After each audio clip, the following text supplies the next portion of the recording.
নমস্কার, সাবনাভিক নিউজ নেটওয়ার্কে আপনাদের স্বাগত।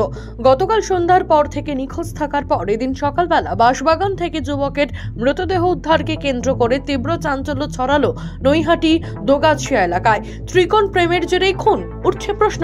ঠিক কি ঘটনা ঘটেছিল বিস্তারিত জানবো আমাদের প্রতিনিধি সুফল মজুমদারের কাছ থেকে। সুফল, কি আপডেট রয়েছে? দেখো, নৈহাটি বিধানসভার অন্তর্গত সিদ্ধার্থপুর থানার দোগাছিয়া এলাকায় একটি পুকুর থেকে 24 বয়সী এক যুবকের মৃতদেহ উদ্ধার করে। এটার নাম হচ্ছে কি সুব্রত হালদার নামে এক ইন্টেরিয়ার ডেকোরেশনের কাজ করত। আজ সকালবেলা স্থানীয় বাসিন্দারা পুকুরের ধারে একটি চোখটি এবং মোবাইল দেখতে পায়। তারপর তারা যখন থানায় খবর দেয়, তারপর সিদ্ধার্থপুর থানার পুলিশ এসে ঘটনাস্থলে আসে এবং মৃতদেহ উদ্ধার করে নিয়ে যায়। যদিও মৃতের পরিবারের অভিযোগ, পার্শ্ববর্তী এক গৃহবধূর সাথে সুব্রত ত্রিকোণ প্রেম ছিল, আর সেই প্রেমের জেরেই গৃহবধূ পরিজনরা তাকে ফোন করেছে এমনটা অভিযোগ আসছে। যদিও পুলিশ এই অভিযোগের ভিত্তিতে গৃহবধূ সহ তার স্বামী এবং তার দেওরকে আটক করেছে। পুলিশ সূত্রে খবর, মোমো খাওয়ার টোপ দিয়ে সুব্রতকে ফোন করা হয়েছে। কি কারণে এই মৃত্যু হয়েছে তা নিয়ে তদন্ত শুরু করেছে সিদ্ধার্থপুর থানা।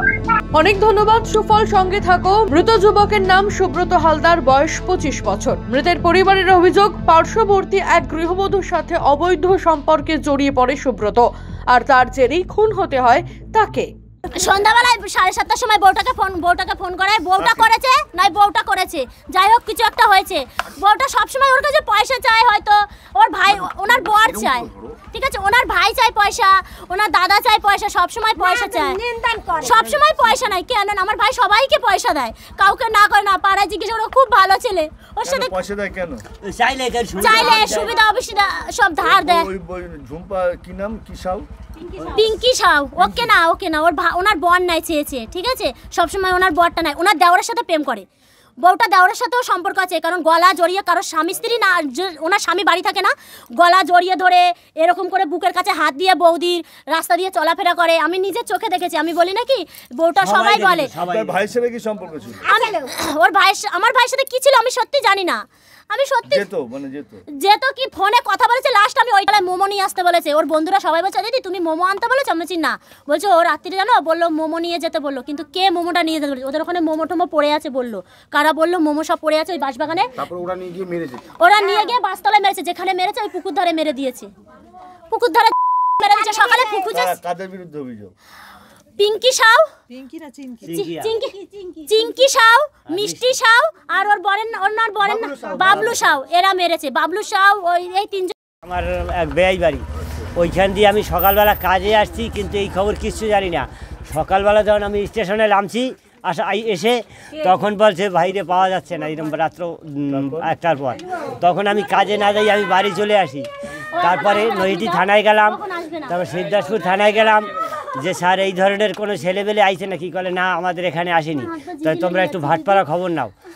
বলে ভাটপাড়া তো আমাদের থানা না, তাহলে যদি কলে ওয়ারেন্ট থাকলে আসতে পারে। তাই সেখানে আমার ছোটো ছেলের পাঠিয়ে দিয়ে আমি বাড়ি চলে এলাম, খুঁজে পাইনি। তারপরে যখন আমি স্কুলে এসে তখন আমার মেজো ছেলে বলে ভাইরে পাওয়া গেছে পুকুরের ভিতর মারা ফেলেনি। প্রসঙ্গত, গতকাল সন্ধ্যার পর থেকে নিখোঁজ ছিল সুব্রত। এদিন স্থানীয় কয়েকজন বাঁশবাগান সংলগ্ন পুকুর পাড়ে তার ফোন ও জুতো পরে থাকতে দেখে সন্দেহ হওয়ায় কাছে যেতেই যুবকের দেহ নজরে আসে। সঙ্গে সঙ্গে প্রশাসনকে খবর দিলে ঘটনাস্থলে শিবদাসপুর থানার পুলিশ পৌঁছে দেহ উদ্ধার করে। অবৈধ সম্পর্কের জেরেই খুন দাবি মৃতের পরিবারের। অভিযোগের ভিত্তিতে অভিযুক্ত গৃহবধূ সহ তার স্বামী এবং দেওরকে আটক করেছে পুলিশ। যুবকের এখনো মর্মান্তিক পরিণতিতে শোকের ছায়া নেমে এসেছে এলাকায়। সুফল মজুমদার, সাবনাভিক নিউজ, নৈহাটি। সমস্ত খবরের আপডেট পেতে লাইক করে সাবস্ক্রাইব করুন সাবনাভিক নিউজ। সেই সঙ্গে বেল বাটন প্রেস করতে ভুলবেন না।